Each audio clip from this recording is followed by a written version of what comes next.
Julia has her faults, but she's a fan favorite for a reason.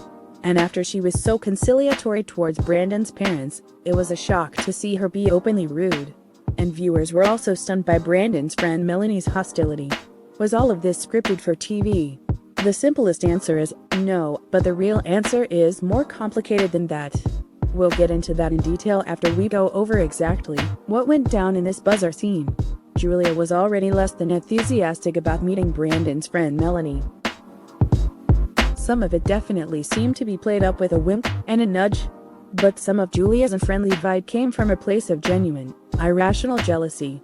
Julia wasn't going to have fun regardless, but Brandon goofed up when he picked the venue. They went somewhere that didn't offer real drinks, just beer. Julia wanted cocktails, correctly observing that beer is gross, so it was not a great start. Julia shared her first impression of Melanie, who has been Brandon's friend since high school. To the cameras, Julia griped that Melanie had styled herself to look extra pretty for Brandon. Obviously, this was silly for multiple reasons. First, Melanie was appearing on TV in front of millions of viewers. Of course, she styled her hair a little. Second, literally she was there with her boyfriend of 5 years. And not for nothing, but TJ is a total smoke show. It's hard to imagine Melanie pining for someone else. As for their first impressions, Melanie assessed that Julia definitely looks like Brandon's type. Straight dark hair, pale complexion, slender build. Apparently, Brandon's girlfriends also tend to have gauze looks. That's not how Julia styles herself, but we've always thought that she'd make a great vampire, so we can see that. But when Brandon and Melanie began reminiscing about the past, Julia wasn't happy. Her insecurities are a real issue that she needs to work on, like with therapy. It's not a cute personality quirk. That said, it is also generally considered rude to deliberately exclude one of the people involved from a conversation. Sure, sometimes two people go off about a show that they've seen while someone else just scrolls through their phone. But when that person is your wife, try to make the conversation accessible to her. Then, the conversation turned nasty, with Melanie awkwardly taking on the role of aggressor. First, she asked if their relationship was moving too fast. They married after 2 years. Meanwhile, Melanie and TJ have been together for 5 and are still learning about each other. Second, Melanie seemed to imply that Julia might be just using Brandon to come to the United States. Julia had a great, obvious answer for that if she were, it's not like she'd admit it, so I'll ask. But the question itself is rude and frankly xenophobic. To Julia's distress, Brandon didn't exactly race to her rescue. A simple "our relationship is different than yours, and marriage is how we can be together" would have been enough. But Brandon, for complicated reasons, wasn't really prepared to go to bat for Julia. Julia stormed off. And whatever we may think of the conversation itself, that anger seemed very real. You need to stand up for the people you love. To his credit, Brandon chased after her. Either for reasons of equipment or the content of their conversation, we didn't hear much of what they actually said.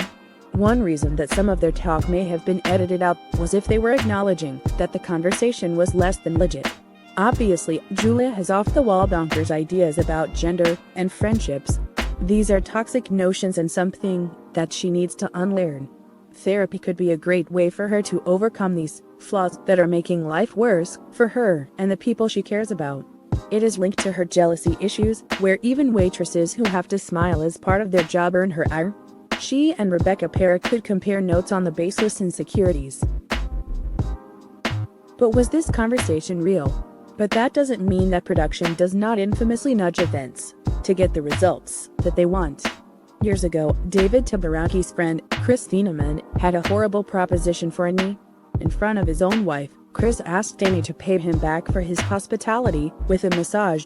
It was a creepy suggestion and, frankly, laced with racism, with obvious links to the sexualization and objectification of Asian women. But Chris wasn't paid for his role on the show. He did it as a favor to David. He also never signed an NDA, which meant that he and his wife could tell all afterwards.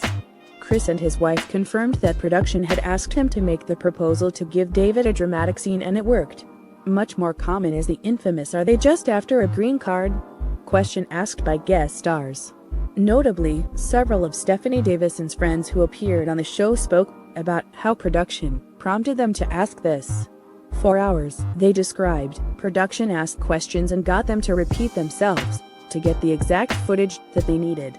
Of course, this brings us back to Melanie, and the awkwardness to her questions that not even editing could make seem more natural. She was, as countless fans have observed, clearly wavering before asking the questions. It seems obvious that Melanie was asked, likely by production, to grill Julia, maybe even on these specific points. Now, Melanie likely wasn't under contract, so why did she ask these questions when prompted to? Instead of rehashing the Milgram experiment, she was probably reminded that she's doing Brandon and Julia a favor. After all, this is their reality career. If they make a splash and have drama, they have better chances of returning for another season. Production would have told them that. It takes a really good friend of someone to play the villain on TV in front of millions, many of whom will take it at face value. So that scene was almost certainly a little fake. Not scripted, but artificial nonetheless. But just as Julia's jealousy is real, her anger was, too. Knowing that Melanie was only asking because the cameras worked there would not have stopped Julia from getting angry. That's fair.